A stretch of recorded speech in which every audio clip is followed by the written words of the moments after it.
আপনার পাপ আর অন্যায় যদি হয় বিলের পানির সমান, খালের পানির সমান, আল্লাহর দয়া হলো সাগরের পানির সমান। পাঁচটা শর্তের আলোকে যদি আল্লাহর কাছে তওবা করেন, তওবা কবুল করবে কে?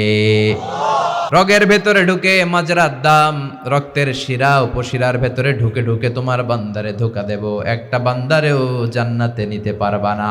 বান্দা চোখের পানি ছাড়ার সাথে সাথে আমি জীবনের সব গুনাহ মাফ করে দিয়ে বান্দার নাম জান্নাতীদের কাতারে তুলে দেব। বিষ্ণু বলেছেন, ইন্নাল্লাহা জাওয়ালি আল আরদা কুল্লাহা ফারাআইতু মাশারিকাহা ওয়া মাগারিবাহা। আল্লাহ পৃথিবীটারে ছোট করে আমাকে দেখিয়েছে, মুহাম্মদ দেখো, আমি দেখলাম পৃথিবীর প্রাচ্য পাশ্চাত্য উপনিষ পুরো পৃথিবীটা দেখলাম। আর আল্লাহ বলল, মুহাম্মদ তুমি যতটুকু দেখেছো ঠিক ততটুকু জায়গায় আমি ইসলামের বাণীকে পৌঁছে দেব। লা বাইতা ওয়াবার ওয়ালা মাদার ইল্লা আদখালাহুল্লাহু হাদাদ দ্বীন। পৃথিবীতে এমন কোন ছনের ঘর, টিনের ঘর, বিল্ডিং এর ঘর, এমন কোন ক্ষেত খামার থাকবে না, এমন কোন জঙ্গল থাকবে না, মরুভূমি থাকবে না যেখানে কালেমার বাণী পৌঁছবে না। প্রতিটি জায়গায় এই কালেমার বাণীকে পৌঁছে দিবে কে? ইসলাম যতটা না যুদ্ধের মাধ্যমে, রক্তপাতের মাধ্যমে প্রতিষ্ঠিত হয়েছে, তার চেয়ে বেশি প্রতিষ্ঠিত হয়েছে ভালো আচরণের মাধ্যমে। যতটা না রক্তের মাধ্যমে, তলোয়ারের মাধ্যমে ইসলাম এসেছে, তার চেয়ে বেশি এসেছে ইসলামের সুশীতল বাণী দেখে, বিশ্বনবীর চেহারার সৌন্দর্য দেখে, বিশ্বনবীর তেলাওয়াতের কণ্ঠ শুনে। চিল্লা এখন ঠিক কিনা? বিশ্বনবীর চেহারা দেখেই কত মানুষ কালিমা পড়েছে, কথা শুনে কত মানুষ কালিমা পড়েছে। বিশ্বনবীর কণ্ঠের সুললিত সুরের ঝংকার মিশানো কোরআনের তেলাওয়াত শুনে অনেক কাফের মুসলমান হয়েছে। এখন আমরা কথা দিয়ে কথা রাখি না, ওজনে কম দেই, খাদ্যে ভেজাল দেই, মাছে ফরমালিন দেই। তো এগুলো দেখলে কোনো অমুসলিম ইসলামে ঢুকবে? Responsibility is years. এটা আমাদের দায়িত্ব, আমাদের ইসলামের বিউটিকে, সৌন্দর্যকে ফুটিয়ে তোলা। আমরা প্রত্যেকে, each and everyone is the ambassador of Islam. আমরা প্রত্যেকে ইসলামের অ্যাম্বাসেডর, প্রত্যেকে ইসলামের রিপ্রেজেন্ট করি, প্রত্যেকে ইসলামের এক একজন মুখপাত্র। আমাদেরকে দেখে মানুষ ইসলামকে জাজ করে। এজন্য আমরা যেন ইসলামের সঠিক বার্তা, সঠিক কথা, সঠিক বাণী মানুষের কাছে পৌঁছে যেতে পারে। আল্লাহ তুমি তৌফিক দাও। আমাদের হৃদয়ে ইখলাস বাড়িয়ে দাও। আমাদের হৃদয়টাকে তোমার নূর দিয়ে তুমি নূরানি করে দাও। আমি সূরাতুত তাহরিমের যে আয়াতাংশ তেলাওয়াত করেছি, সেখানে আল্লাহ তাআলা আমাদেরকে আশ্বাস দিয়েছে। কি দিয়েছে? আশ্বাস। আল্লাহ আমাদেরকে আশ্বাস দেয়। আল্লাহ আমাদেরকে বলতে চায়, বান্দা নিরাশ হয়েও না, হতাশ হয়েও না, হাল ছেড়ে দিও না, ভরসা রাখবে একজনের উপর। তিনি কে? মুমিন কখনো হতাশ হয়? মুমিন কখনো নিরাশ হয়? মুমিনের চাইবার জায়গা আছে না নাই? মুমিনের একটা পাওয়ার জায়গা আছে না নাই? এজন্য রাব্বুল আলামিন বলেন, ইয়া আইয়ুহাল্লাযীনা আমানু তুবু ইলাল্লাহি তাওবাতান নাসুহা। ও বিশ্বাসীরা, ও মুমিন বান্দারা, তোমরা যদি চলতি পথে জীবনের কোনো অংশে পাপ করে ফেলো, অন্যায় করে ফেলো, অপরাধ করে ফেলো, নিরাশ হবে না, হতাশ হবে না, তওবা করো, আমার কাছে ফিরে আসো। তওবার মতো তওবা করলে আমি আল্লাহ সব গুনাহ মাফ করে দেব। কি সম্ভাবনার বাণী! তুবু ইলাল্লাহি তাওবাতান নাসুহা। তবে তওবাটা হতে হবে তওবার মতো তওবা, সিনসিয়ার তওবা, একনিষ্ঠ তওবা, যে তওবাতে চোখের পানি থাকবে কি থাকবে না? বিশ্বনবী বললেন, 2 ফোঁটা পানি আল্লাহর কাছে প্রিয়। এক হলো জিহাদের ময়দানে রক্তের ফোঁটা, 2 হলো অনুতপ্ত বান্দার চোখের পানির ফোঁটা। অনুতপ্ত বান্দা যখন অনুতপ্ত হয়ে চোখের পানি ছেড়ে আল্লাহর কাছে ক্ষমা চায়, তার চোখের পানি চোখ বেয়ে নাকের ডগাবে জমিনে পড়ার আগে ওই বান্দার সব গুনাহ মাফ করে কে? আবার আল্লাহ বললেন, কুল ইয়া ইবাদিয়াল্লাযীনা আসরাফু আলা আনফুসিহিম লা তাকনাতু মির রাহমাতিল্লাহ ইন্নাল্লাহা ইয়াগফিরুয যুনুবা জামিআ ইন্নাহু হুয়াল গফুরুর রহিম। আল্লাহ বললেন, গোলাম যারা পাপ করেছো, যারা অন্যায় করেছো, নিজের উপর নিজে জুলুম করেছো, লা তাকনাতু মির রাহমাতিল্লাহ, আল্লাহর রহমত থেকে নিরাশ হয়ে যেও না। লা তাইআসু মির রাউহিল্লাহ, আল্লাহর রহমত থেকে নিরাশ হবে না। ইন্নাহু লা ইয়াইআসু মির রাউহিল্লাহি ইল্লাল কওমুল কাফিরুন, কাফের মুশরিক ছাড়া কেউ আল্লাহর রহমত থেকে নিরাশ হয় না, ঠিক কি না? কি আশার বাণী, কি সম্ভাবনার বাণী। নিরাশ হয়েও না, হতাশ হয়েও না, ভরসা রাখো কার উপর? আপনি কত পাপ করেছেন, কত নামাজ ছাড়ছেন, আপনি কত মিথ্যা বলছেন, কত জুলুম করছেন, কত ওজনে কম দিয়েছেন, কত সুদ খেয়েছেন, কত ঘুষ খেয়েছেন। আপনার পাপ যত বড় হোক, আল্লাহর দয়া ক্ষমার মহাসাগর তার চেয়েও বড়। আপনার পাপ আর অন্যায় যদি হয় বিলের পানির সমান, খালের পানির সমান, আল্লাহর দয়া হলো সাগরের পানির সমান। আপনার পাপ আর অন্যায় যদি হয় সাগরের পানির সমান, আমার আল্লাহর দয়া আর ভালোবাসা হলো মহাসাগরের পানির সমান। আপনার পাপ আর অন্যায় যদি হয় বড় বড় পাহাড়ের সমান, আল্লাহর দয়া হলো আকাশের সমান, ঠিক কি না? তার দয়ার শেষ নাই, তার মায়ার শেষ নাই, তার ভালোবাসার কোনো শেষ নাই। আমি আমারে যত ভালোবাসি তার চেয়েও আমারে বেশি ভালোবাসে কে? আমার বাবা মা আমারে যত বেশি ভালোবাসে তার চেয়েও আমারে বেশি ভালোবাসে কে? আল্লাহ ভালোবাসা তৈরি করে ভালোবাসাকে 100 টুকরা করলেন, 99 টুকরা ভালোবাসা আল্লাহ নিজের মধ্যে রাখলেন, আর 1 টুকরা ভালোবাসা আল্লাহ সবার মধ্যে ঢেলে দিলেন। দেখেন, 1 টুকরা ভালোবাসা পাইয়া আমাদের ভালোবাসার গানের শেষ নাই, ভালোবাসার নাটকের শেষ নাই, ভালোবাসার উপন্যাসের শেষ নাই, ভালোবাসার দিবসেরও শেষ নাই। তো 1 টুকরা ভালোবাসার কত নমুনা, কত মানুষের কত ভালোবাসার ঘটনা জানা আছে, কত ভালোবাসার স্টোরি জানা আছে, কত ফিল্মের স্ক্রিপ্ট আমাদের মুখস্থ আছে, জানা আছে যে ভালোবাসার জন্য কি করে, নায়ক নায়িকার জন্য কি করে, গার্লফ্রেন্ড বয়ফ্রেন্ডের জন্য কি করে। 1 টুকরা ভালোবাসার নমুনা এগুলো যা বলতেছি সব এগুলো 1 টুকরা ভালোবাসার নমুনা। এখন এই ভালোবাসার সেন্স ছেলে মেয়েদের মধ্যে এত বাড়ছে, আমরা যখন দাখিল পরীক্ষা দিই তখন বুঝতাম ভালোবাসা কি। এখন ক্লাস 4 বাচ্চাই কয় আমি ওইটারে ভালোবাসি, ওইটা আমার, ওইটা বলে ওর। ক্লাস 4 বাচ্চা ক্লাসে ভাগ করে নিছে কে কার, ভাগাভাগি আছে না নাই? আহা, এই যে ভালোবাসা 1 টুকরার ছিটে ফোটা তুমি পেয়েছো, তার নমুনা যদি দুনিয়ার বুকে এমন হয়। পৃথিবীতে দেখবেন মুরগি যখন বাচ্চা নিয়ে হাঁটে, মুরগির বাচ্চাগুলোর গায়ে হাত দেওয়া যায় না, দিলে মা মুরগিটা কি করে? কামড় দিতে আসে, ঠোকর মারতে আসে। আহা, ছাগলের বাচ্চার গায়ে হাত দিলে ছাগলের মা চেতে যায়। 1 টুকরা ভালোবাসার ছিটে ফোটা। পত্রিকায় আমি দেখেছি বন্যার পানিতে পানি খাইতে খাইতে মা মরে গেছে, বাচ্চাটারে বুদ্ধি করে বালতির মধ্যে ধরে রাখছে, বাচ্চাকে জীবিত অবস্থায় পাওয়া গিয়েছে, আর মা লাশ। বাচ্চার ভালোবাসায় মা জীবন দিল, আছে না নাই? স্ত্রীকে বাঁচাতে যে চকবাজারের অগ্নিকাণ্ডে স্ত্রী সন্তান সম্ভবা, স্ত্রী এত বড় পেট, নামতে পারে না সিঁড়ি দিয়ে, আগুন দাউ দাউ করে, স্ত্রীকে ছেড়ে স্বামীও নামে নাই, স্ত্রীও জ্বলে গেল, ঝলসে গেল, স্বামীও ঝলসে গেল। স্ত্রীর ভালোবাসার জন্য স্বামী জীবন দিয়েছে। কয় টুকরা ভালোবাসা? পুরো 1 টুকরা ওই বেড়ায় পাইছে নাকি সবাই মিলে 1 টুকরা? সবাই মিলে ভাগে যোগে 1 টুকরা। এইটার নমুনা যদি পৃথিবীতে এমন হয় যে স্ত্রীকে বাঁচানোর জন্য স্বামী নিজের দেহটারে ঝলসে দেয়, বাচ্চাটারে বাঁচানোর জন্য মা নিজের জীবনকে বিলিয়ে দেয়, তাহলে যার মধ্যে 99 ভালোবাসা যিনি অটুট রেখেছেন তার ভালোবাসা বেশি না কম? ওই আল্লাহর উপর ভরসা লাগে। এজন্য আল্লাহ বললেন, গোলাম ইয়া আইয়ুহাল্লাযীনা আমানু তুবু ইলাল্লাহি তাওবাতান নাসুহা। পাপ হয়েছে, অন্যায় হয়েছে, অপরাধ হয়েছে, নিজের উপরে নিজে জুলুম করেছো, নামাজ পড়ো নাই, মিথ্যা বলেছো, আমার দরজা তোমার জন্য খোলা, যায় নামাজটা বিছিয়ে দাও, ওযু করে চোখের পানি ছেড়ে গুনাহগুলোর কথা স্মরণ করে আমার কাছে ক্ষমা চাও।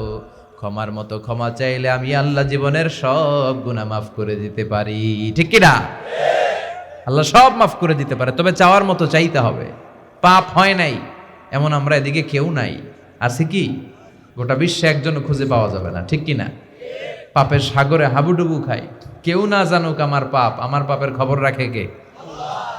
পৃথিবী না জানুক আমি তো জানি, আমি কি পাপ করেছি হায়। আমার পাপের খবর কেউ রাখে না, রাখে কে? কেউ পাপের খবর রাখে না, আল্লাহ জানে। পাপ নাই এমন কোনো লোক নাই। বিষ্ণু বলেছেন কুল্লুকুম খাত্তাউন, তোমরা সবাই পাপী। আমরা সবাই কি? সবাই বলেন, আমরা সবাই কি? শুধু কি পাপী? পাপীর ঘরের পাপী।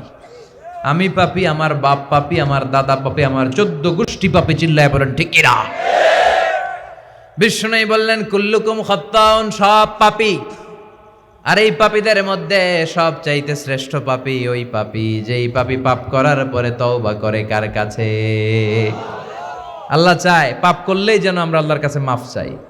আল্লাহ মাফ করে দিতে বড্ড পছন্দ করে। চোখের পানি দেখতে আল্লাহর বড্ড ভাল লাগে। সব সময় মাফের দরজা খোলা 24/7। আল্লাহ বলে আনা গাফিরুয যামবি ওয়া কাবিলিত তাওব, আমার কাজ হচ্ছে গুনাহ মাফ করা, তওবা কবুল করা। শয়তানের কাজ আমাদেরকে ওয়াসওয়াসা দেয়া, আমাদের কাজ হচ্ছে পাপ করা, আর আল্লাহর কাজ হচ্ছে মাফ করা। সুবহানাল্লাহ পড়েন। আল্লাহ বলে তোরা যদি পাপ না করতে আর মাফ না চাইতি, তোদেরকে মেরে এমন নতুন এক জাতি আমি তৈরি করতাম যারা সকালে পাপ করে দুপুরে মাফ চাইতো, দুপুরে পাপ করে রাতে মাফ চাইতো, শীতকালে পাপ করে গ্রীষ্মকালে মাফ চাইতো, 2018-তে পাপ করে 19 সালে মাফ চাইতো, আর আমি মাফ করে দিয়ে ওদেরকে ধন্য করে দিতাম। শয়তান আল্লাহর চ্যালেঞ্জ দিল, আল্লাহ এত জান্নাত কেন বানালেন? আপনার বান্দাদেরকে তো জান্নাতে ঢুকাতে পারবেন না। আপনি আমারে বানিয়েছেন জাহান্নামী, আমিও সবাইরে নিয়ে একসাথে জামাতে জাহান্নামে ঢুকবো। আমিও জাহান্নামী, ওরাও জাহান্নামী, আমিও শেষ, ওগরেও শেষ। আল্লাহ বলে তাই তুই আমারে চ্যালেঞ্জ দিলি, আমার উপরে কথা, আমার উপরে তোর স্পর্ধা।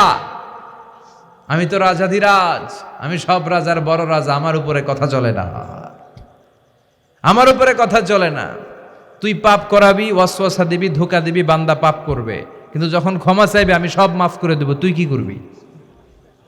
সুবহানাল্লাহ কবেন না? শয়তান বলে আল্লাহ হিসাবটা এত সোজা না।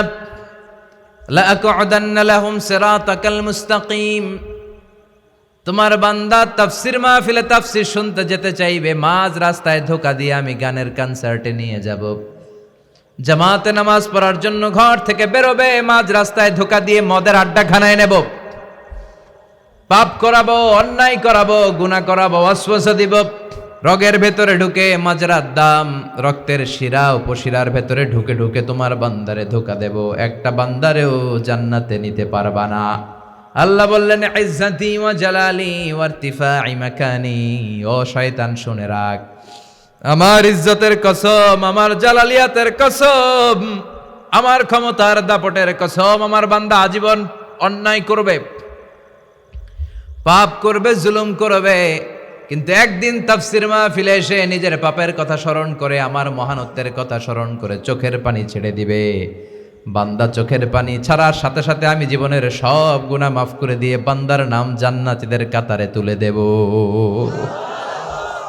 আমি মাফ করবো, তুই কি করবি? আমি জান্নাতে ঢুকামু, তোর কি করার আছে? চিল্লায় এখন আল্লাহু আকবার। এজন্য সব সময় আল্লাহর কাছে তওবা করার দরকার আছে না নাই? বিশ্বনবী বলেন আল্লাহি লা আস্তাগফিরুল্লাহ ওয়া আতুবু ফিল ইয়াউমি আকসার মিন 70 মাররা। ওয়াল্লাহি, মানে আল্লাহর শপথ। বিশ্বনবী বলছেন আল্লাহর শপথ, আল্লাহর কসম, আমি বিশ্বনবী প্রতিদিন 70 বারেরও বেশি তওবার ইস্তেগফার পড়ি। কয়বার? 70 বারেরও বেশি। আকসার মিন 70 মাররা। যে নবীর কোনো গুনাহ নাই, বিশ্বনবীর গুনাহ আছে নাকি? কথা কন না, কোনো পাপ নাই, তারপরও তওবা করতে কয়বার? বিশ্বনবী যদি 70 বার তওবা করতে, আমাদের করা দরকার কয়বার? পাপের সাগরে হাবুডুবু খায়, আমাদের তো 70,000 বার করা দরকার। এজন্য আল্লাহ বলে এখনো দেরি হয় নাই। Never lose hope, never be sad, never be frustrated. হতাশ হয়ো না, আমি আল্লাহর রহমতের দরজা খোলা আছে না নাই? অনুতপ্ত হয়ে যাও। তওবা কবুলের কিছু শর্ত আছে। 1 নাম্বার শর্ত হচ্ছে acknowledgement. You have to acknowledge what you have committed. আপনি কি পাপ করছেন আগে ঘোষণা দেন। তওবা কেমনে করবেন শিখায় দেই। প্রথমে ঘোষণা, আল্লাহ আকাশের নিচে জামিনের উপরে আমার চেয়ে বড় পাপী কেউ নাই। সগীরা কবিরা, জেনে না জেনে, ইচ্ছায় অনিচ্ছায়, শিরকে বেদাতি, শয়তানের ধোকায় পড়ে, নফসের ওয়াসওয়াসায় অনেক পাপ করেছি। আল্লাহ আল্লাহ আমি স্বীকার গেলাম, আমি পাপী, আমার চেয়ে বড় পাপী কেউ নাই। প্রথমে আপনি স্বীকার যাবেন সব। 2 নম্বরের রিপেন্টেন্স আর নাদামা, অনুতপ্ত হবেন, চোখের পানি ছাড়বেন, অনুতপ্ত হবেন, লজ্জিত হবেন। চোখের পানির দৃশ্য দেখে আল্লাহর বড্ড ভালো লাগে। সুবহানাল্লাহ পড়েন। 3 নম্বরে স্টপ। যেই পাপের জন্য তওবা করেছেন, স্টপ, অনেক হয়েছে, আর না, থামেন, ওই পাপ কাজ বন্ধ করেন। 3 নম্বরে to hate what you have done. আপনি যেই পাপ করেছেন এটা মন থেকে ঘৃণা করেন। মন থেকে এটাকে ঘৃণা করতে হবে। 5 নাম্বার হচ্ছে to determine that you never repeat this sin in your life again. আল্লাহর ওয়াদা দেন যে আল্লাহ পারতপক্ষে আমার জীবনে এই পাপ আর করব না।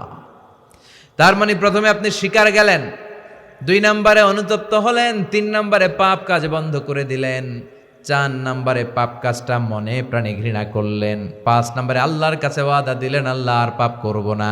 এই 5টা শর্তের আলোকে যদি আল্লাহর কাছে তওবা করেন, তওবা কবুল করবে কে? সাইয়েদনা আদম আলাইহিস সালাম ভুল করে নিষিদ্ধ গাছের ফল খেলেন জান্নাতে। আল্লাহ দুনিয়ায় পাঠালেন, সাইয়েদনা আদম কাঁদতে শুরু করলেন, কিন্তু আল্লাহ ক্ষমা করেন না। ফাতালাক্কা আদামু মির রাব্বিহি কালিমাতিন ফাতাবা আলাইহি। এরপর আল্লাহ সাইয়েদনা আদমকে কিছু কালিমাত, কিছু বাক্য শিখিয়ে দিলেন আর বললেন, আদম এই কালিমাগুলো, এই বাক্যগুলো দিয়ে চেয়েছে আমার কাছে কাঁদো, আমি ক্ষমা করে দিব। সাইয়েদনা আদম আল্লাহর শেখানো বাক্যগুলো দিয়ে ক্ষমা চাইতে শুরু করলেন। রব্বানা যালামনা আনফুসানা ওয়া ইল্লাম তাগফির লানা ওয়া তারহামনা লানাকুনান্না মিনাল খাসিরিন। ও আল্লাহ, জুলুম করেছি, অন্যায় করেছি, পাপ করেছি, তুমি যদি মাফ না করো আমরা ক্ষতিগ্রস্ত হয়ে যাব। ঠিক কি না? অন্যায় হলেই এই দোয়াটা করার দরকার আছে না নাই? রব্বানা যালামনা সবার মুখস্থ আছে না? সব সময় আল্লাহর তওবার দরজা খোলা 24/7। অন্যায় হলেই আমরা এই দোয়াটা পড়ব, এই দোয়াটা করে আল্লাহর কাছে ক্ষমা চাইবো। ক্ষমা করে দিবে কে? শুধুমাত্র আমার প্রিয় ভাইয়েরা 2টা সময় তওবা কবুল হয় না, চিল্লায় বলেন কয়টা সময়? 1 নম্বরে বাদাল গারগারা, মালাকুল মাউত যখন রূহ ধরে টান দেয়, মূর্ছ ব্যক্তির বড্ড কষ্ট হয়। গলা দিয়ে যখন রূহ বের হয়ে যায়, লোকটার গলায় গর গর গর গর গর গর শব্দ হয়, সে মালাকুল মাউতকে দেখে ফেলে। তখন আর তওবা করলে কবুল হবে? আপনি তো দেখেই ফেলাইছেন, সুযোগ তো অনেক পাইছেন, কাজে লাগান নাই। ঠিক কিনা? এটা হলো ফেরাউনের দশা। ফেরাউনরে যখন আল্লাহ লোহিত সাগরে ডুবাইলেন, পানি খাইতে খাইতে ফেরাউনের পেটটা এত বড়, ফেরাউন হাত তুলে বলে, আনা মিনাল মুসলিমিন, আমি ভালো মানুষ। আল্লাহকে, তোর মতো ভালো মানুষের দরকার নাই, তুই মর, কারণ দ্য টাইম ইজ আপ, সময় শেষ। বাদাল গারগারা, তার সময় শেষ। মুসা আলাইহিস সালামের চাচাতো ভাইয়ের নাম ছিল কারুন, বিশাল সম্পদের মালিক আল্লাহ বানিয়েছে। আমি ফেরাউনের লাশও দেখে এসেছি সচক্ষে, আবার কারুনকে যে এলাকায় আল্লাহ জামিনে দাবিয়ে দিয়েছে, ফাখাসাফনা বিহি ওয়া বিদারিহিল আরদ, ওই এলাকাটাও ফাইউম জেলা, কায়রো থেকে 100 কিলোমিটারের মতো দূরে। এই ফাইউম জেলায় তার সব সম্পদ আল্লাহ জামিনের ভেতরে দাবিয়ে দিয়েছে।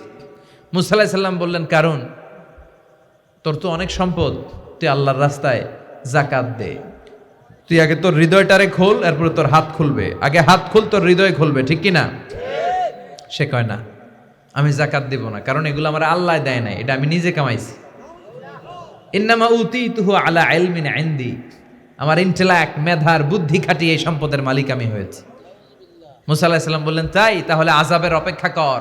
আল্লাহ আযাব পাঠালেন, ফাখাসাফনা বিহি ওয়া বিদারিহিল আরদ। কারুন সহ কারুনের সব সম্পত্তি আল্লাহ মুহূর্তের মধ্যে জামিনের ভিতরে ঢুকাতে লাগলেন।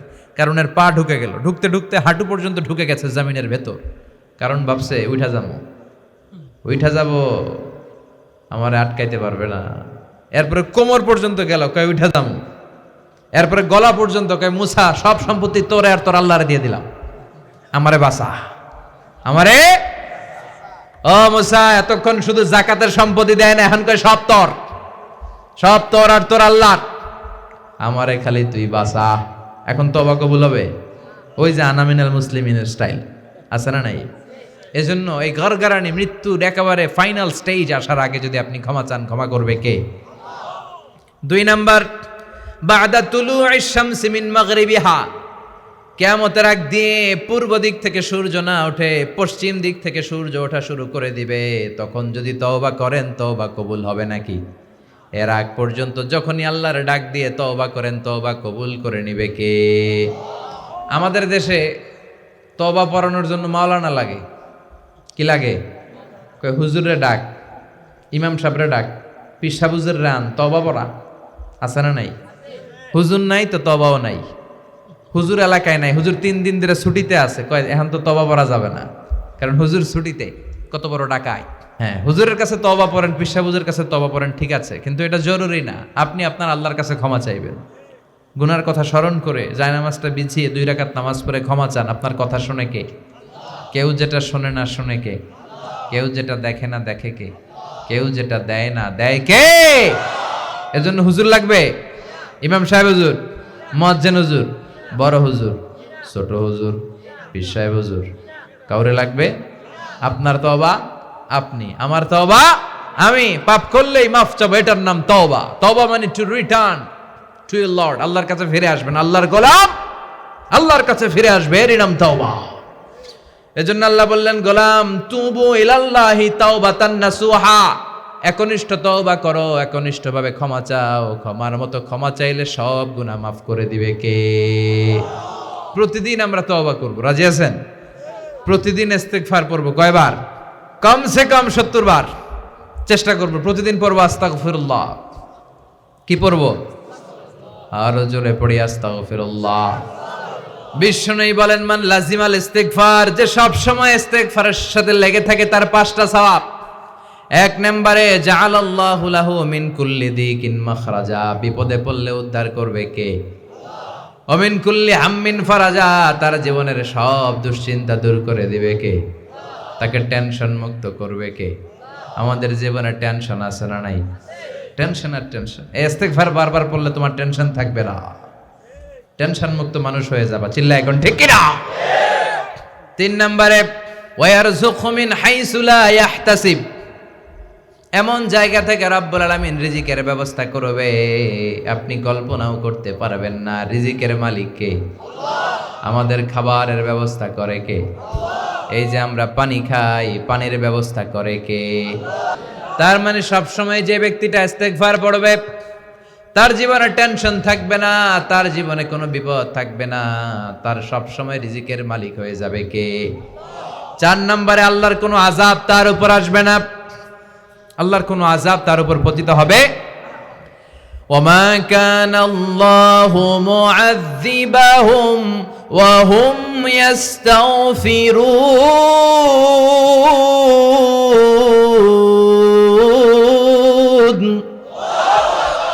যতক্ষণ আমার বান্দা আমার কাছে ক্ষমা চাইবে, ইস্তেগফার পড়বে, আমার কোনো আযাব তার উপর আসবে না, কোনো আযাব আসবে না।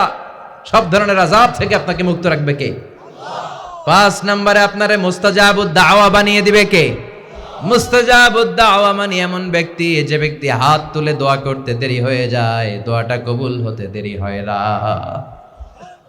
এদিকে কেউ আছেন মুস্তাজাবুদ দাওয়া, যে হুজুর আমি যখনই হাত তুলে দোয়া করি তখনই আল্লাহ কবুল করে? থাকলেও হাত তুলেন না, এই গোপন জিনিস কাউরে জানায়েন না, বেজালে পড়বেন, মুস্তাজাবুদ দাওয়া হয়ে যাবে। আজকে বলে রাখি, ইস্তেগফার সব সময় পড়লে কি হবেন? মুস্তাজাবুদ দাওয়া। আপনি দোয়া করা মাত্র কবুল করে নেবে কে? আপনারা ইমাম আহমদ ইবনে হাম্বলের নাম শুনেছেন? হাম্বলি মাযহাবের অনেক বড় আলেম, মুহাদ্দিসুদ দাহর। ওনার বিখ্যাত হাদিসের গ্রন্থ মুসনাদ আহমদ ইবনে হাম্বল একক হাদিসের গ্রন্থ হিসেবে পৃথিবীর সবচাইতে বড় হাদিসের কিতাব। প্রায় 40,000-এর মতো হাদিসের কম্পাইলেশন আছে এখানে, সুবহানাল্লাহ পড়েন। এই মুহাদ্দিস ওনার শেষ জীবনে সব সময় হাদিস লেখা, হাদিস মুখস্থ, হাদিস সংগ্রহের কাজে ব্যয় করেছেন। লম্বা লম্বা সফর করতেন, দেশ থেকে দেশ, দেশান্তরে, এক দেশ থেকে আরেক দেশে তিনি সফরে যেতেন। ওনার সফরের ঘটনায় পাওয়া যায় উনি এক শীতের সিজনে হাদিস সংগ্রহের কাজে সফরে বেরিয়েছেন। প্রচণ্ড শীত। উনি এক মসজিদে ঢুকে মাগরিবের নামাজ পড়লেন, এশার সালাত আদায় করলেন।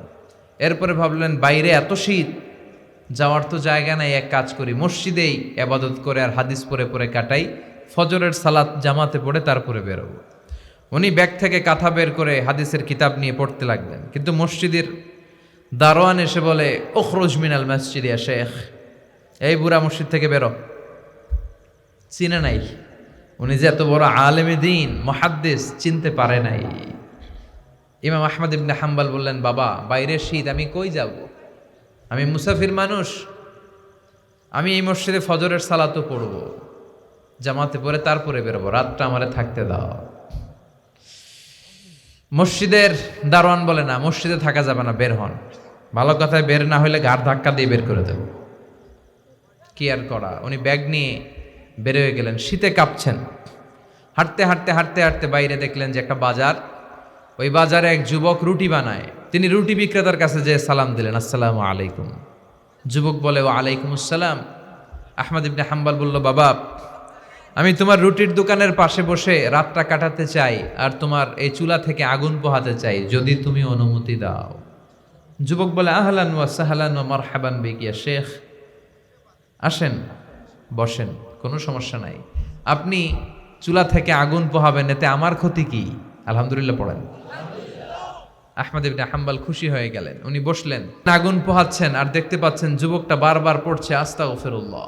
রুটি চুলায় দেয়, পড়ে আস্তাগফিরুল্লাহ। কেউ রুটি কিনতে আসলে তার কাছে রুটি তুলে দেয়, পড়ে আস্তাগফিরুল্লাহ। টাকা নিয়ে ক্যাশ বক্সে ঢুকায়, আর কি পড়ে? আবার রুটি বানাতে শুরু করে, আর কি পড়ে?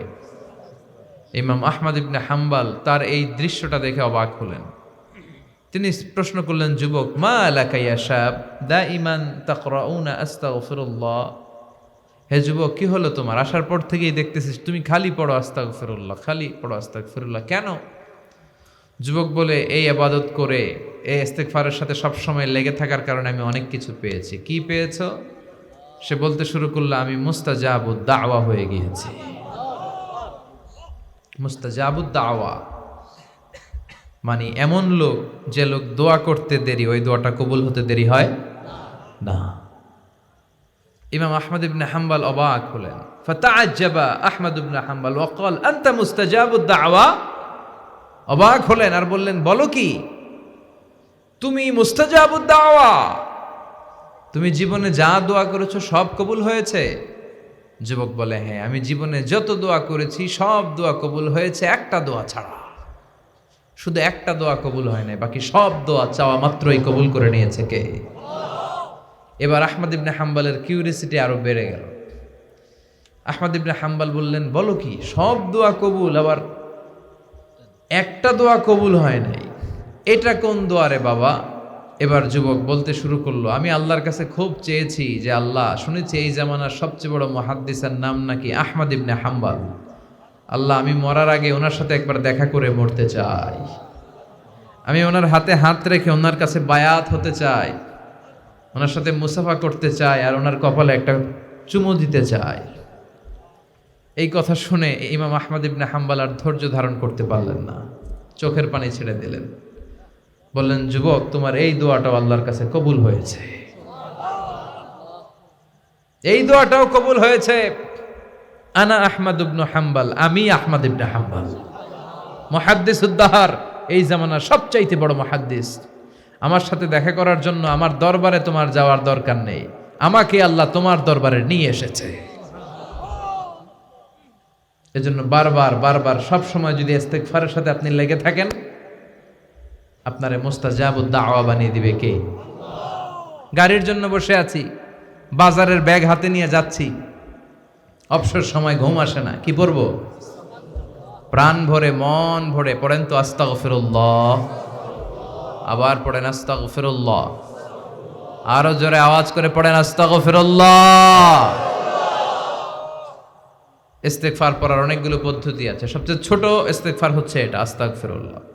এছাড়া আপনি পড়তে পারেন আস্তাগফিরুল্লাহ আল্লাযী লা ইলাহা ইল্লা হুয়াল হাইয়ুল কাইয়্যুম ওয়া আতুবু ইলাইহি। এই ইস্তেগফারটা যদি কেউ পড়ে, জিহাদের ময়দান থেকে ফিরে আসা কবিরা গুনাহ, আল্লাহ বলে জিহাদের ময়দান থেকে ফিরে এসে কবিরা গুনাহ করেছে, এই লোকও যদি এই দোয়া পড়ে তার গুনাহ মাফ করে দিবে কে? আবার সাইয়েদনা আবু বকর বললেন, ইয়া রাসূলুল্লাহ আল্লিমনি দুআআন আদউ বিহি ফি সালাতি, এমন একটা দোয়া, এমন একটা ইস্তেগফার আপনি আমারে শিক্ষা দেন, যেই দোয়াটা আমি নামাজে সালাম ফেরানোর আগে পড়ব। বিশ্বনবী বললেন, তুমি পড়ো, আল্লাহুম্মা ইন্নী যালামতু নাফসি যুলমান কাসীরান ওয়া লা ইয়াগফিরুয যুনুবা ইল্লা আনতা ফাগফিরলি মাগফিরাতাম মিন ইনদিক ইন্নাকা আনতাল গফুরুর রহিম। সুবহানাল্লাহ পড়েন। এটাও কিন্তু একটা ইস্তেগফার, জানেন? এটাও ইস্তেগফার। যেখানেই ক্ষমা চাওয়ার ঘটনা আছে, যেখানে ক্ষমা চাওয়া আছে, ওইটারে ইস্তেগফার হিসেবে কবুল করে নেয় কে? তার মানে এটাও একটা ইস্তেগফার।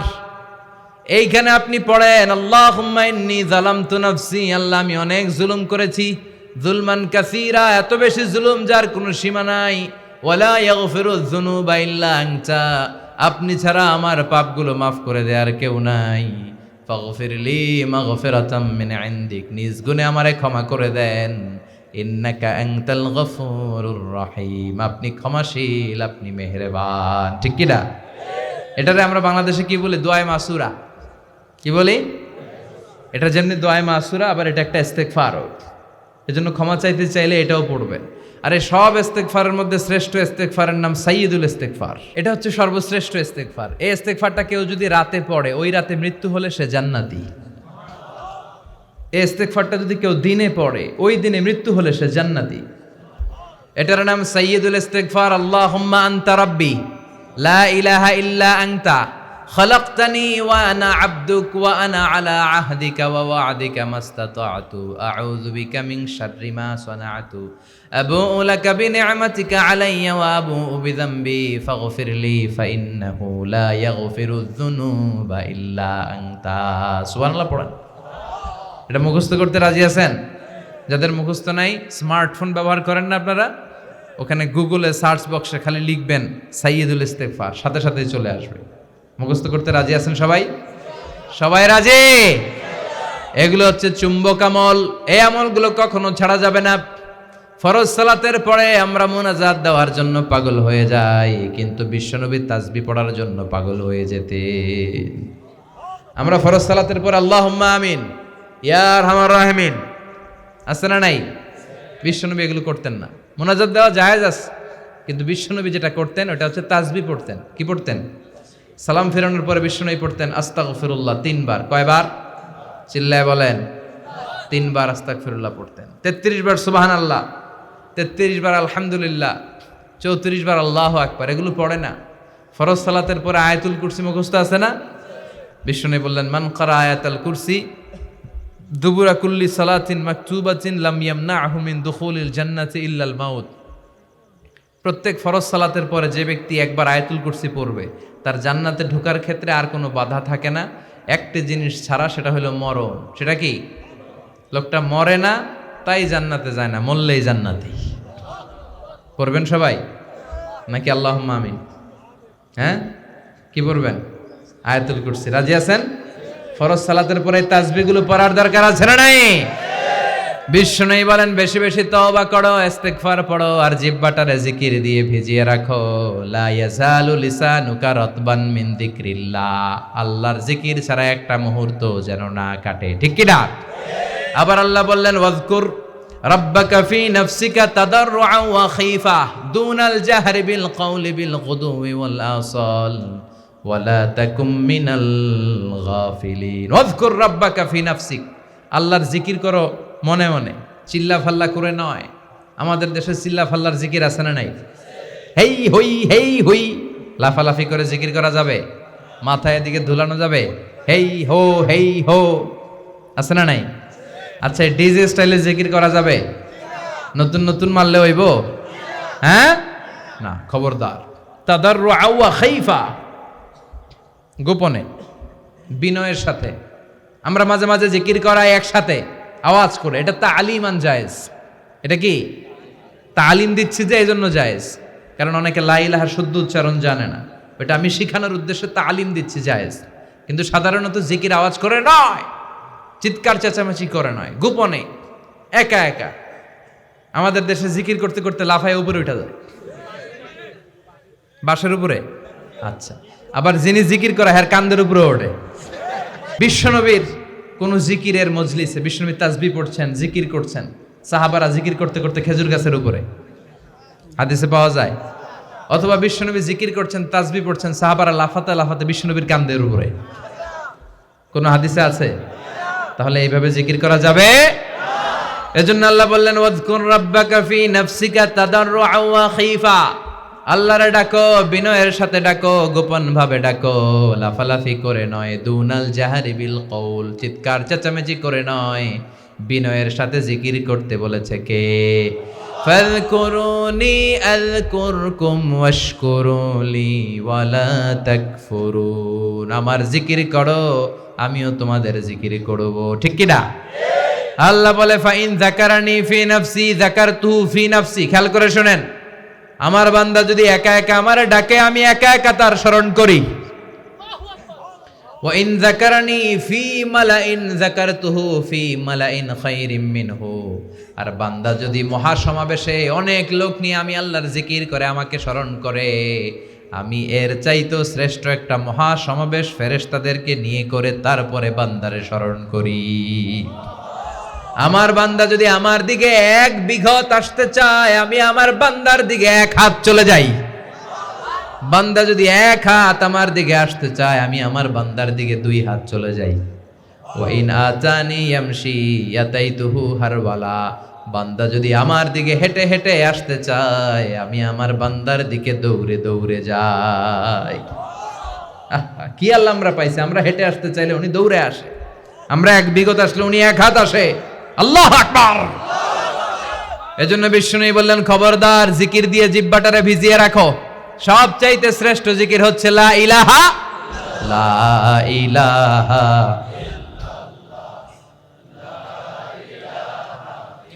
লা ইলাহা ইল্লাল্লাহু মুহাম্মাদুর রাসূলুল্লাহ সাল্লাল্লাহু আফদালু যিকরি লা ইলাহা ইল্লাল্লাহ। পৃথিবীতে যত জিকির আছে এর মধ্যে সবচেয়ে শ্রেষ্ঠ জিকিরের নাম। আবার বিষ্ণুই বললেন, মান ক্বালা লা ইলাহা ইল্লাল্লাহ মুখলিসান মিন কলবিহি দাখালাল জান্নাহ। ঈমানের সাথে ইখলাসের সাথে একবার যে ব্যক্তি পড়তে পারল লা ইলাহা ইল্লাল্লাহ, তার জন্য জান্নাতকে ওয়াজিব করে দিবে কে? আবার এই লা ইলাহার নামকে আল্লাহ দিয়েছে কালিমায়ে তয়্যিবা। কি নাম? দারাবাল্লাহু মাসালান কালিমাতান তয়্যিবাতান কাশাজারাতিন তয়্যিবাতিন আসলুহা সাবিতুন ওয়া ফারউহা ফিস সামাই। সুবহানাল্লাহ পড়ে। কালিমায়ে তয়্যিবা আসলুহা সাবিত, এটার গোড়াটা শক্ত মজবুত, এটার শেকড়টা মজবুত, আর এটার শাখা প্রশাখা গোটা বিশ্বে ছড়িয়ে গেছে। চিল্লায় বলেন ঠিক কি না? মুসা আলাইহিস সালাম, আবু সাঈদ আল খুদরি রাদিয়াল্লাহু তাআলা আনহুর বর্ণনা, মুস্তাদরাকে হাকিম আর সহিহ ইবনে হিব্বানের হাদিস গ্রন্থে হাদিসটা এসেছে। মুসা আলাইহিস সালাম আল্লাহ তাআলাকে একবার প্রশ্ন করলেন, আল্লাহ আল্লিমনি দুআআন আদউ বিহ। হে আল্লাহ, আপনি আমার এমন একটা জিকির বা দোয়া শিক্ষা দেন, যে জিকির আর দোয়া দিয়ে আমি আপনার কাছে দোয়া করব আর জিকির করব, এটা জানবো শুধু আমি আর জানবেন আপনি। সুবহানাল্লাহ পড়েন। মুসা আলাইহিস সালাম এরকম অবাক করা অনেক প্রশ্ন আল্লাহর জীবনে করেছে। একবার প্রশ্ন করছে আল্লাহ, আয়াগলিবুকান নাওমু, আপনার ঘুমে ধরে না? কি প্রশ্ন? আল্লাহ আপনার ঘুমে ধরে না? মুসা আলাইহিস সালাম ভাবছে, আমি সারাদিন কাজ করলে আমার মনে ঘুমে ধরে, আল্লাহরও তো ঘুমে ধরার কথা। আল্লাহ বললেন, 2টা গ্লাস নাও, পানি ভরো, তুর পাহাড়ের উপরে দাঁড়াও। মুসা আলাইহিস সালাম পানি ভর্তি গ্লাস নিয়ে তুর পাহাড়ের উপর দাঁড়িয়ে রইলেন। আল্লাহ বললেন, মুসা দাঁড়িয়ে থাকো। মুসা আলাইহিস সালাম বললেন, আল্লাহ আমি জিজ্ঞেস করলাম কি, আমনে করতে কোন কি? আমি জিজ্ঞেস করলাম আয়াগলিবুকান নাওমু, আপনার কি ঘুম পায় না? আমি তো সারাদিন ছাগল চড়াই। মা মিন নাবিয়িন ইল্লা রাআল গানাম, এমন কোন নবী ছিল না যে নবীরা ছাগল চড়ায় নাই। আল্লাহ সারাদিন ছাগল চড়ালে বিকেলে তো আমি থাকতেই পারি না ঘুমে, তো আপনার কি ঘুমে ধরে না? আল্লাহ বললেন, নো টক, কথা নাই, পানি ভর্তি গ্লাস নিয়ে দাঁড়িয়ে থাকো। আর ঘুম রে আল্লাহ ডেকে বললেন, ঘুম তুই মুসারে ধর। কি বললেন? মুসাকে ধর। ঘুম যে মুসা আলাইহিস সালামকে ধরছে, আর মুসা আলাইহিস সালাম একবার ডানে কাত হয়, একবার বায়ে, ঘুমের ঠেলায় আর থাকতে পারে না, উল্টায় পড়ছে, গ্লাসে উল্টায় পড়ছে, গ্লাসগুলো ভেঙে খান খান হয়ে যায়। আল্লাহ বললেন, মুসা বেশি কিছু হেফাজতের দায়িত্ব দেই নাই, শুধুমাত্র পানি ভর্তি 2টা গ্লাস হেফাজতের দায়িত্ব দিয়েছিলাম, ঘুমের কারণে টিকাতে পারো নাই, ভেঙে ফেলেছ, খান খান হয়েছে। আমি আল্লাহ যদি তোমার মতো ঘুমিয়ে যেতাম, গোটা বিশ্বটা একটার সাথে আরেকটা লাগে পুরো পৃথিবীটা খান খান হয়ে যেত রে মুসা। লা তাখুযুহু সিনাতু ওয়ালা নাওম, never sleep or slumber overtakes him. আল্লাহর ঘুমে তো ধরেই না, ঘুমের আগে যে ঝিমুনি আসে তন্দ্রা, ওইটাও ধরে না। আল্লাহু আকবার। মুসা আলাইহিস সালাম আল্লাহর প্রশ্ন করলেন, আল্লাহ এমন একটা জিকির শিক্ষা দেন যে জিকিরটা কেউ জানবে না, জানবো আমি আর আপনি। আল্লাহ বললেন, মুসা তুমি পড়ো লা ইলাহা ইল্লাল্লাহ। মুসা আলাইহিস সালামকে আল্লাহ একটা কথা কইলেন, আমি কইলাম স্পেশাল একটা দোয়া, স্পেশাল একটা জিকির, এক্সক্লুসিভ, যেটা আমি আর আপনার মধ্যে, আপনি শুনবেন আমি ডাকবো, কেউ জানবে না। আল্লাহ বললেন এইটাই এক্সক্লুসিভ, এর চেয়ে এক্সক্লুসিভ নাই, এর চেয়ে এক্সক্লুসিভ হতে পারে না। লাউ তাদাউ লা ইলাহা ইল্লাল্লাহ ফি কাফা মুসা, এই লা ইলাহাকে যদি এক পাল্লায় রাখো, ওয়াস সামাওয়াত সাবউস সামাওয়াত ওয়াল আরদিন, সাত আকাশ সাত জমিন যদি আরেক পাল্লায় রাখো, লা রাজাহাত কাফাতু লা ইলাহা ইল্লাল্লাহ, মুহূর্তের মধ্যে দেখবা লা ইলাহার পাল্লাটা ভারী হয়ে গেছে। এজন্য লা ইলাহার চেয়ে শ্রেষ্ঠ জিকির নাই। লা ইলাহা হলো গোটা বিশ্বের সবচাইতে শ্রেষ্ঠ জিকির। একবার লা ইলাহা পড়লে তার জন্য জান্নাতকে ওয়াজিব করে দেয় কে? রাতে দিনে সবসময় মুখে থাকবে কি? চিল্লায় বলেন, মুখে থাকবে কি? আবার বিশ্বনবী বললেন আহাব্বুল কালাম ইলাল্লাহি আরবা, আল্লাহর কাছে সবচাইতে প্রিয় কথা চারটি। চিল্লায় কোন কয়টি? সুবহানাল্লাহ, আলহামদুলিল্লাহ, লা ইলাহা ইল্লাল্লাহ, আল্লাহু আকবার। এই চারটার যেটা দিয়ে তোমার শুরু করতে মনে চায় করো, কবুল করে নিবে কে? আল্লাহর কাছে সবচাইতে প্রিয় কথা এই চারটি। আবার আব্দুল্লাহ ইবনে আমর ইবনে আস বলেন, রাআইতু রাসূলুল্লাহি সাল্লাল্লাহু আলাইহি ওয়াসাল্লাম ইয়াকিদু তাসবিহা বিয়ামিনিহি, আমি বিশ্বনবীকে ডান হাতের আঙ্গুলের গিরা এরকম তাসবিহ পড়তে দেখেছি। সুবহানাল্লাহ পড়েন, এভাবে ধরে সুবহানাল্লাহ সুবহানাল্লাহ সুবহানাল্লাহ সুবহানাল্লাহ। নামাজের পরে পড়বেন তো সবাই। আব্দুল্লাহ ইবনে আমর ইবনে আস তিনি বলেছেন, আমি আল্লাহর রাসূলকে এই ডান হাতের গিরার মধ্যে এইভাবে সুবহানাল্লাহ সুবহানাল্লাহ পড়তে দেখেছি। সুবহানাল্লাহ পড়েন। এই গিরাগুলো আপনার পক্ষে আল্লাহর কাছে সাক্ষী দিবে। চিল্লায় বলেন ঠিক কি না? এজন্য বিশ্বনবী বলতেন সব সময় যেন জিহ্বাটা আল্লাহর জিকির দিয়ে ভিজা থাকে, সব সময় আল্লাহর কাছে হাত পেতে চাইবা। বেশি বেশি দোয়া করলে লাভ না লস। বিশ্বনবী বলতেন দোয়া ও মুখুল ইবাদা, দোয়া হলো ইবাদতের নির্যাস। আপনি নামাজ পড়লেন, রোজা করলেন, যাকাত দিলেন, কিন্তু দোয়া করলেন না, তার মানে সব হারালেন।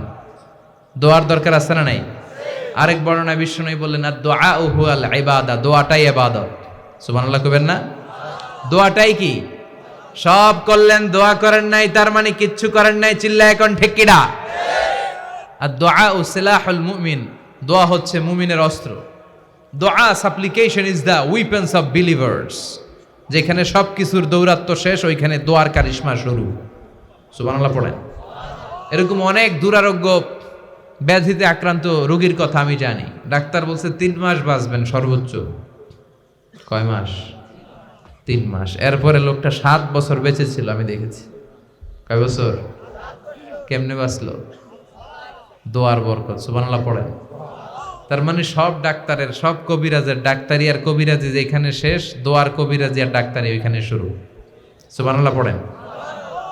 মিসাইল হামলা করলে, ড্রোন হামলা করলে, ড্রোন যেমনি লক্ষ্যবস্তু যে ভেদ করে, দোয়ার মতো দোয়া করলে দোয়াও লক্ষ্যবস্তু ভেদ করে ছাড়বে। চিল্লায় বলেন ঠিক কি না? এজন্য আল্লাহ ডেকে বলে, গোলাম দোয়া করো বেশি বেশি, আমার কাছে চাও। চাইতে হবে কার কাছে? দোয়া নিজের জন্যও করবেন, অন্যের জন্যও করবেন। অনেকে কয় হুজুর অন্যের জন্য করবো কেন, আমারটা আমি করবো, হ্যাটটা হ্যাঁ করবো। এরকম আছে না নাই? না, অন্যের জন্য দোয়া করলে লাভ আছে। আপনি যখন কারোর জন্য দোয়া করেন, ফেরেশতারা বলে ওয়ালাহু বিমিসলিন, মানে আল্লাহ সে অন্যের জন্য যেই দোয়াটা করেছে এই দোয়াটাকে তার জন্য তুমি আগে কবুল করে নাও। আপনি দোয়া করলে কবুল হইতেও পারে, নাও হইতে পারে, কিন্তু ফেরেশতারা যদি রিকমেন্ড করে, ওইটা কবুল করবে কে? ওই দোয়া কবুল হওয়ার ব্যাপারে কোনো সন্দেহ আছে? ধরেন আমি হুজুরের জন্য দোয়া করলাম, আল্লাহ হুজুর অসুস্থ, তুমি সুস্থ করে দাও। ফেরেশতারা বলবে আল্লাহ যে দোয়া করতেছে এর যদি কোনো রোগ থাকে আগে এর সুস্থ করে দাও। আমি বললাম আল্লাহ আমার ভাইটা বড় দরিদ্র, টাকা পয়সা নাই, নিঃস্ব, আর্থিক সমস্যা, আল্লাহ আমার ভাইয়ের আর্থিক সমস্যা তুমি দূর করে দাও। ফেরেশতারা বলে আল্লাহ যিনি দোয়া করে তার যদি আর্থিক সমস্যা থাকে তার সমস্যা আগে দূর করে দাও। তাহলে অন্যের জন্য দোয়া করলে লাভ না লস? দোয়া করবেন নিজের নেক আমলের ওসিলা দিয়ে। কিসের ওসিলা? তবে এমন নেক আমল যে নেক আমলটা শুধু একমাত্র আল্লাহর সন্তুষ্টির জন্য করেছিলেন, পৃথিবীর কাউরে দেখানোর জন্য নয়। এরকম কিছু নেক আমল প্রত্যেকের জীবনে থাকার দরকার আছে না নাই? যেটা আমি একজনের খুশি করার জন্য করেছি, তিনি কে? মানুষের সামনে 1 লক্ষ টাকা দান করলো অমুক দানবীর, এরকম দান আছে না নাই? যদি এটা মানুষকে দেখানোর জন্য করেন আর আপনারা দানবীর বলবে, আপনাকে দানবীর বলবে, এই নিয়তে যদি করেন এই দোয়া কবুল হবে, এই দান কবুল হবে? কথা বলেন, এই দান কখনো কবুল হবে না। তার মানে যেটাই করবেন একনিষ্ঠতার সাথে, ঠিক কিনা? আল্লাকা সিররুন ইনদাল্লাহ বাইনাকা আনতা ওয়া বাইনাল্লাহ, আল্লাকা সাদাকাতুন তাখফা লা ইয়ালামুহা ইল্লাল্লাহ। চিল্লায় কোন ঠিক কিনা? আল্লাকা সিররুন ইনদাল্লাহ বাইনাকা আনতা ওয়া বাইনাল্লাহ, তোমার আল্লাহ আর তোমার মাঝে এমন কোনো গোপন কোনো জিনিস বা ইবাদত আছে নাকি যেটা আল্লাহ ছাড়া কেউ জানে না? তোমার জীবনে এমন কোনো গোপন দান আছে নাকি যেটা আল্লাহ ছাড়া কেউ দেখেনি? আপনি হাজার হাজার লোকের সামনে লক্ষ লক্ষ টাকা দান করেছেন, কিন্তু উদ্দেশ্য ছিল মানুষ বলবে মারহাবা। মানুষ কি বলবে? এই উদ্দেশ্যে দিয়েছেন। এই দানের কোনো মূল্য নাই। এটার মিজানের পাল্লায় উঠালে এক আনাও এটার ওজন হবে না, ঠিক কিনা? আর গোপনে একা একা আল্লাহর খুশির জন্য আপনি দান করেছেন, এই দানটা কবুল করবে কে? এজন্য সম্মানিত ভাইরা, আসুন আমরা যা করব আমরা যেন আল্লাহর জন্য করি। বুদ্ধিমান মুমিনের কাজ হচ্ছে সে শুধু একজনরে দেখানোর জন্য করবে, তিনি কে? আমরা দেখাতে চাই, আমরা দেখাবো, আমরাও দেখাইতে চাই, তবে দুনিয়ার মানুষরে কারে? আমরা আল্লাহরে দেখাতে চাই। এজন্য সবসময় আল্লাহর কাছে ফিরে আসি। রাজি আছেন? জিকির দিয়ে যেন জিহ্বাটারে ভিজিয়ে রাখতে পারি, রাজি আছেন? আর বিপদে আপদে সব সময় চাইবো একজনের কাছে চিৎকার করে, বলেন তো তিনি কে? তিনি হচ্ছেন আমাদের আল্লাহ। আল্লাহ আমাদের সবাইকে কথাগুলো বুঝার আমল করার তৌফিক দান করুক, আমরা পড়ি আমিন। কিছু প্রশ্ন এসেছে, উত্তর শোনেন, কাজে লাগে। আমাদের এখানে বিয়েতে ডিজে গান বাজনা ছাড়া বিয়েটাই জায়েজ হয় না, এই পয়েন্টটা করবেন। আচ্ছা, ডিজে গান লাগায়, ও শেফালি কেন পানে জর্দামে শালি, তোকে দেখে গাই যে আমি রিমিক্স কাওয়ালি। না, বিয়েতে আপনি কি করতে পারবেন? উৎসব করতে পারবেন, তবে প্রাপ্তবয়স্ক নারী পুরুষরা নয়, ছোট বাচ্চারা, ছোট বাচ্চা ছেলেমেয়েরা নাচ গান করবে। আর একটু বাজনাও বাজাতে পারবেন, তবে এটা দফ দিয়ে। কি দিয়ে? ঢোল দিয়ে নয়, হারমোনিয়াম দিয়ে নয়, গিটার দিয়ে নয়, বাঁশি দিয়ে নয়। বিশ্বনবী বলেছেন আলিনু আন-নিকাহা বিদ্দুফুফ, দফ বাজিয়ে ব্যান্ড পার্টি করে, দফের ব্যান্ড পার্টি করে বিয়ের ঘোষণা দাও, যাতে মানুষ বুঝে যে এখানে বিয়ে হতে যাচ্ছে। খেয়াল রাখবেন, বিয়ে ছাড়া পতিতালয়ে মানুষ যা করে অবৈধ সম্পর্ক, বিয়ের পর একজন নারী পুরুষের মধ্যে ওই দৈহিক সম্পর্কটাই হয়, একই জিনিস হয়, কিন্তু ওইটা হারাম, এইটা হালাল, ঠিক কিনা? কেন হালাল? কারণ এটা আল্লাহর দেয়া বিধান মোতাবেক হয়েছে। আর এটা লুকিয়ে লুকিয়ে চোরের মতো নয়, সামাজিক স্বীকৃতি নিয়ে তারা এই ভালোবাসার সম্পর্ক গড়েছে। চিল্লায় বলেন ঠিক কিনা? এজন্য বিয়েটা হালাল, আর হালালে বরকত দেয় কে? আর অবৈধ সম্পর্ক হারাম, হারামে কোনো বরকত আছে? তার মানে এই ডিজে গান বাজনা এগুলো করা যাবে না। হাই বিটের যে গানগুলা লাগায় ছেলে মেয়েদের এমনি ডান্স দিতে মনে চায়, আছে না নাই? এগুলো বাজানো যাবে না। তবে হ্যাঁ, বিয়েতে একটু অনুষ্ঠান করা যাবে, গায়ে হলুদ লাগানো যাবে, তবে নারীরা ওইখানে কোনো পুরুষ থাকতে পারবে না। শুধু বিয়েতে কেন, এমনিও হলুদ লাগানো যায়। যারা রূপচর্চা করে, স্কিনের ব্যাপারে সচেতন, গায়ের স্কিনটাকে সৌন্দর্য যারা বাড়াতে চান, তারা হলুদ লাগাতে পারেন। বুখারীতে একটা হাদিসে এরকম হলুদের বর্ণনা আছে, আপনি লাগাতে পারেন। তবে ওইখানে কোনো পুরুষ যেতে পারবে গায়ে হলুদের অনুষ্ঠানে? না। পুরুষরা বসে ওখানে খাবে, নারীদেরটা নারীরা। ওখানে নারী পুরুষের সংমিশ্রণ হলে তৃতীয় পক্ষ চলে আসে, সেটার নাম শয়তান। চিল্লায় কর ঠিক কিনা? আল্লাহ আমাদেরকে বোঝার তৌফিক দান করুক, আমরা পড়ি আমিন। কোরআন শরীফ কি ওযু ছাড়া পড়া যাবে? মুখস্থ পড়া যাবে, মুখস্থ ওযু ছাড়া পড়া যাবে। অনেকে প্রশ্ন করে, হুজুর দুরুদ শরীফ কি ওযু ছাড়া পড়া যাবে? হ্যাঁ, পড়া যাবে। আপনি মুখস্থ দুরুদ ওযু ছাড়া পড়তে পারবেন। অনেকে বলে, হুজুর আল্লাহর জিকির কি ওযু ছাড়া পড়া যাবে? হ্যাঁ, পড়া যাবে। কোরআন মুখস্থ ওযু ছাড়া পড়া যায়, কিন্তু কোরআনের আয়াত ধরা যায় না। কোরআনের আয়াত ধরতে হলে ওযু লাগে, ঠিক কিনা? লা ইয়ামাসসুহু ইল্লাল মুতাহহারুন, ওযু ছাড়া এই কোরআনকে স্পর্শ করা যায় না। তবে কোরআনের তাফসির পড়তে পারবেন, কোরআনের ট্রান্সলেশন পড়তে পারবেন, কিন্তু সেরেফ কোরআন যেটা, হ্যাঁ, এটা ওযু ছাড়া উপর দিয়ে ধরা গেল, এই আয়াতগুলো ধরা যাবে না। আয়াতগুলো ধরা যাবে? ধরা যাবে না। আল্লাহ বোঝার তৌফিক দান করুক, আমরা পড়ি আমিন। সুদের বিষয়ে বলবেন, সুদ খেলে ইবাদত কবুল হবে কিনা? সুদ ভয়ঙ্কর, আল্লাহ এবং আল্লাহর রাসূলের বিরুদ্ধে যুদ্ধে নামার নামান্তর। নাউজুবিল্লাহ পড়েন। 70টা গুনাহ, সবচেয়ে নিম্নমানের গুনাহ হচ্ছে আইয়ান কাহার রজুল উম্মাহ, ব্যক্তি তার নিজ মাকে বিয়ে করবে। নিজ মার সাথে জিনা করার অপরাধ, নাউজুবিল্লাহ পড়বেন না? তাদেরকে রক্তের গঙ্গায় ছেড়ে দেয়া হবে জাহান্নামে। এই গরম টকবগে রক্তের পানিতে ওরা সাঁতার কাটতে কাটতে যখন পারে আসতে চাইবে, ফেরেশতারা আবার পাথর মারবে। ওই পাথরে ওদের নাক মুখ ছিটকে উল্টে ওরা সাগরে পড়বে, আবার আসতে চাইবে, এরকম চলতেই থাকবে। এজন্য সুদের সাথে মুমিনের কোনো সম্পর্ক নাই। কিয়ামতের দিন যারা সুদখোর ছিল এদেরকে চিনা যাবে, এরা পাগলের মতো মাতালের মতো উঠবে। জিনে ধরলে ভূতে ধরলে লোকগুলো যেরকম লাফায় আর কাঁপে আর নাচে, কিয়ামতের দিন এগুলো কাঁপতে কাঁপতে উঠবে, দেখেই বোঝা যাবে এগুলো সুদখোর। এজন্য সুদের সাথে আমাদের কোনো সম্পর্ক নাই। কনভেনশনাল যে ব্যাংকিং সিস্টেম আছে এগুলো বন্ধ করে দেন। সরকারি যে ব্যাংক, ইসলামী ব্যাংক ছাড়া যে ব্যাংকগুলো আছে এই ব্যাংকিংগুলো বন্ধ করে আপনারা ইসলামী ব্যাংকিং এর প্রতি নিজেদেরকে সম্পৃক্ত করবেন। তাহলে আস্তে আস্তে সরকারও তাদের ব্যাংকিং সিস্টেমে ইসলামী ব্যাংকিং সিস্টেম ঢুকাতে বাধ্য হবে। সরকারকে এই কাজে বাধ্য করতে হবে, চিল্লায় এখন ঠিক কিনা? এজন্য সুদি কোনো লেনদেনে আমরা যাব না, আল্লাহ তৌফিক দাও। আমাদের এলাকার অনেক হুজুর জর্দা খান। জর্দা খাওয়া কি জায়েজ? আপনার মতামত কি? ডক্টর জাকির নায়েকের লেকচার শুনেছিলাম জর্দা তামাক খাওয়া যাবে না, আপনার মতামত জানতে চাই। জি, ডক্টর জাকির নায়েক ঠিকই বলেছেন, জর্দা তামাক খাওয়া যাবে না। জর্দা তামাক খাওয়া যাবে না, কারণ সিগারেট খাওয়া হারাম, তাই না? যদিও অনেকে হারাম বলতে চায় না, মাকরুহে তাহারিমি বলে। মাকরুহে তাহারিমি বললে তো একই কথা, করিবুন ইলাল হারাম, হারামের কাছাকাছি। তো সিগারেটে যেটা পুরে পুরে খায়, আগুন দিয়ে পুরায় খায়, জর্দার মধ্যে ওটা আস্তা আস্তা চাবায় খায়। কথা বলেন। তো সিগারেট যদি হারাম হয়, জর্দা তো আরো আগে হারাম। এই জর্দা সিগারেট এগুলোর সাথে মুসলমানের সম্পর্ক নাই। এই সিগারেটের যে ধোঁয়া, এটা জাহান্নামের আলামত। ধোঁয়া পাওয়া যাবে কই? কথা কয় না। জাহান্নামে থাকবে আগুন। সিগারেট খেতে কি লাগে? এই আগুন খায়, আগুন পেটের ভিতরে ঢুকে, আসে না নাই? পৃথিবীতে সিগারেটটা এমন একটা খাবার, এই একটা খাবারে শুধু টয়লেটে বসে খাওয়া যায়। সিগারেট ছাড়া কোনো জিনিস কেউ কোনোদিন টয়লেটে বসে খায় না, শুধু সিগারেটই খায়। আবার সিগারেট হয় টোবাকো প্ল্যান্টস থেকে, মানে তামাক পাতা থেকে। তামাক গাছ যেখানে চাষ করে ওইখানে কোনো বেড়া দেওয়া লাগে না, ওটা ছাগলও খায় না। ছাগলেও খায় না, ছাগলও মুখ দেয় না।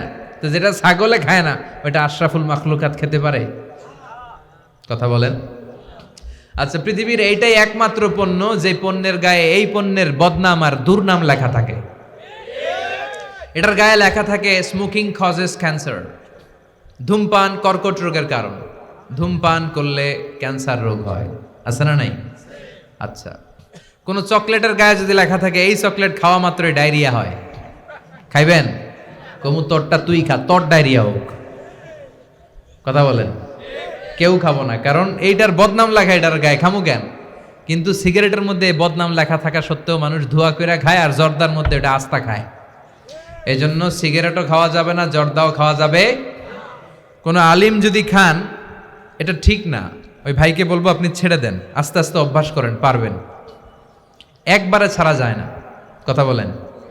অনেক দিনের অভ্যাস। যে বেটা প্রতিদিন 10টা গোল্ড লিফ খায়, কয়টা? আরে কালকে যদি ছাড়তেই হবে, ওকে আমার মাইরা ফেলাম, আমি মরে যাব, তারপরে ছাড়তে পারবো না। ওরে খাইতে দিতে হবে। কি দিতে হবে? ওরে কমায় কমায় খাইতে দিতে হবে। ওরে বলতে হবে কালকের থেকে 9টা করে খান। কয়টা করে? যে 10টা খায় ওর 9টা খেলে চলবে না? চলবে। পরের সপ্তাহে 8টা করে খান, এরপরের সপ্তাহে 7টা। ওরে খাইতে দিতে হবে কয়েক মাস, তারপরে 5টা, এরপরে 2টা। যেই সপ্তাহে ও 2টা করে খায় অভ্যস্ত, এরপরের সপ্তাহে একটাও খাইতে পারবে, ঠিক কিনা? যেই সপ্তাহে ও 1টা করে খাইলেও চলে, এরপরের সপ্তাহে না খাইলেও চলে। কথা বলেন। এই যে মদ হারাম হয়েছে গ্রাজুয়ালি, প্রথমে বলছে এটার মধ্যে কিছু উপকার আছে, ক্ষতি আছে, তবে উপকারের চেয়ে ক্ষতি বেশি। ইসমুহুমা আকবারু মিন নাফআইহিমা। সাহাবারা কয় তাইলে তো কমায় দিতে হবে। সাহাবারাও মদ খাইতো, ওমরে ফারুক মদ খেতেন, মদ খাওয়ার রাজা ছিলেন উনি। এরপরে সাইয়েদনা আলী রাদিয়াল্লাহু তাআলা আনহু মদ খেতেন, সব সাহাবারা মদ খেতেন, কারণ তখন এটা জায়েজ ছিল, নিষেধাজ্ঞা আসে নাই। যখন বলা হলো ক্ষতি আছে বেশি, খাওয়া কমায় দিলেন। এরপর একবার সাইয়েদনা আলী রাদিয়াল্লাহু তাআলা আনহু মদ খেয়ে নামাজে দাঁড়াইছে, আর এরকম মাতলামি করতেছে আর পড়তেছে আ'বুদু মা তা'বুদুন। লা আ'বুদু মা তা'বুদুনের জায়গায় মাতলামের ছোট কি পড়ে? আ'বুদু মা তা'বুদুন। লা আ'বুদু মা তা'বুদুনের অর্থ হলো কাফিরেরা তোমরা যে মূর্তির পূজা করো আমরা ওইটার পূজা করি না। উনি লা বাদ দিলে অর্থ হয়ে গেছে তোমরা যেটার পূজা করো আমরা ওইটারই করি। ভেজাল আছে না নাই? এখন নামাজের পরে সবাই যে ধরছে বিশ্বনবীরা, দেখেন আপনার জামাই কি করছে। তখন আয়াত নাজিল হলো লা তাকরাবুস সালাতা ওয়া আনতুম সুকারা, মদ খাইও তবে মদ খাইয়া নামাজে দাঁড়াইও না। তখন 5টা টাইমে মদ খাওয়া নিষেধ হয়ে গেল, কারণ নামাজ কয় ওয়াক্ত? 5 ওয়াক্ত খাইতে পারে না, রাতে ঘুমানোর আগে একটু একটু খায়। এরপরে আল্লাহ ইন্নামাল খামরু ওয়াল মাইসির ওয়াল আনসাব ওয়াল আজলাম রিজসুম মিন আমালিশ শাইতান ফাজতানিবুহু, এরপর চিরকালের জন্য মদ জু আল্লাহ হারাম করে দিলেন। আল্লাহ একবারে হারাম করলে ভয়ঙ্কর অবস্থা হতো, আল্লাহ ধীরে ধীরে হারাম করলেন। তো যারা এই জর্দা সিগারেট খান তারা আস্তে আস্তে কমাবেন। জাকাত কার উপর ফরজ, কিভাবে করতে হয়, ওসুর কিভাবে আদায় করতে হয়। জাকাত যাদের নিসাব পরিমাণ সম্পদ আছে, 7.5 তোলা স্বর্ণ বা 52.5 তোলা রূপা, অথবা এর মূল্যমানের লেটসে বর্তমান বাংলাদেশে 3.5 লাখ টাকার মতো, আমি একবার স্বর্ণের বাজারে হিসাব করলাম 3.5 লক্ষ বা তার কম বেশি। আপনার বাড়ি ভাড়া, আপনার গ্যাস বিল, বিদ্যুৎ বিল, আপনার চিকিৎসা, আপনার ছেলে মেয়েদের খরচ, আপনার ঋণ টিন সব দেওয়ার পরেও অলস 3.5 লক্ষ টাকা যদি আপনার কাছে থাকে, কত? এবং যেই দিন 3.5 লক্ষ টাকার মালিক হবেন ওই দিনের ডেটটা আপনি ডায়েরিতে টুকে রাখবেন। ওইটা হচ্ছে আপনার নিসাব বর্ষ শুরু। এক একজনের নিসাব বর্ষ এক এক দিন থেকে শুরু। এজন্য যেদিনই 3,50,000 টাকার মালিক হবেন এক্সট্রা লিখে রাখবেন যে আমি আজকে কয় তারিখ? 6ই মার্চ, আমি 6ই মার্চ 3,50,000 টাকার মালিক হয়েছি, ডায়েরিতে লিখে রাখছেন। লিখে এবার গুনতে থাকবেন যে 1 বছর পর্যন্ত এই পরিমাণ টাকা থাকে কিনা। এই পরিমাণ বা এর চেয়ে বেশি যদি থাকে তাহলে বছর আনতে 365 না, এর চেয়ে 10 দিন কম করে 354 দিনে, কারণ চান্দ্র বৎসর অনুযায়ী এটার হিসাব, এটার বলে লুনার ইয়ার, সোলার ইয়ার না। 1 বছর পরিমাণ যদি 3,50,000 টাকা আপনার কাছে এক্সট্রা অতিরিক্ত থাকে, তাহলে যেদিন 1 বছর পূর্ণ হবে 354 দিন হবে, ওই দিন 2.5% হারে আপনি জাকাত দিয়ে দিবেন। আলহামদুলিল্লাহ কর, এটা আল্লাহর পক্ষ থেকে একটা নেয়ামত। তবে হ্যাঁ, যদি ঋণ থাকে দেয়া লাগবে না, কমে গেলে এটা বাদ দিয়ে দিবেন। স্ত্রীর হিসাব আলাদা, ইসলামে হাজব্যান্ড ওয়াইফের ব্যালেন্স আলাদা। আপনার জাকাত আপনি দিবেন, ওনারটা উনি দিবে, দুজনে মিলে না, ওনার সম্পদের হিসাব উনি করবে। এটা হচ্ছে জাকাতের সিস্টেম। আচ্ছা, এরপরে ওশর আর নিসফে ওশর। ওশর মানে 10 ভাগের 1 ভাগ, আর নিসফে ওশর মানে 20 ভাগের 1 ভাগ। যখন আপনি আল্লাহর দেয়া সেচের যে পদ্ধতি, আকাশ থেকে বৃষ্টি পড়ে আপনার ফসলি খেতে, এই বৃষ্টিতেই আপনি চাষ করেন, সার দেয়া লাগে না, কীটনাশক দেয়া লাগে না, হাল চাষ করা লাগে না, বৃষ্টিতেই আপনার ফসল হয়। ওই ফসল উৎপাদন শেষে যে সম্পদটা হয়, যে ফসলটা হয়, ধরেন আলু, অর্থাৎ যে সম্পদটাকে আপনি গুদামজাত করতে পারবেন, সংরক্ষণ করে রাখা যায়। শাকসবজির উপর কোনো ওষুধ টোষণ নাই, নিসফে ওশরও নাই, খেয়াল রাখবেন। যেটাকে সংরক্ষণ করে রাখা যায়, আরবিতে বলে আল হুবুব, যেমন ডাল, চাল, আলু, এগুলো কোল্ড স্টোরেজে রাখা যায়, এগুলো সেভ করে রাখা যায়। এই জাতীয় সম্পদ চাষ যেদিন করবেন, আতু হাক্কাহু ইয়াউমা হাসাদি, যেদিন ফসল কেটে বাড়িতে আনবেন, যদি আপনার খরচ টরচ তেমন না থাকে, বদলি খাটানো লাগে নাই, সেচ লাগে না, সার লাগে না, তাহলে আপনি আল্লাহর রাস্তায় 10-এর 1 গরিবদেরকে দিয়ে দিবেন। অনেকে বলে হুজুর আমি নিজেই গরিব, তাহলে নিজেই খেয়ে ফেলাইবেন, তাহলে নিজেই খেয়ে ফেলবেন।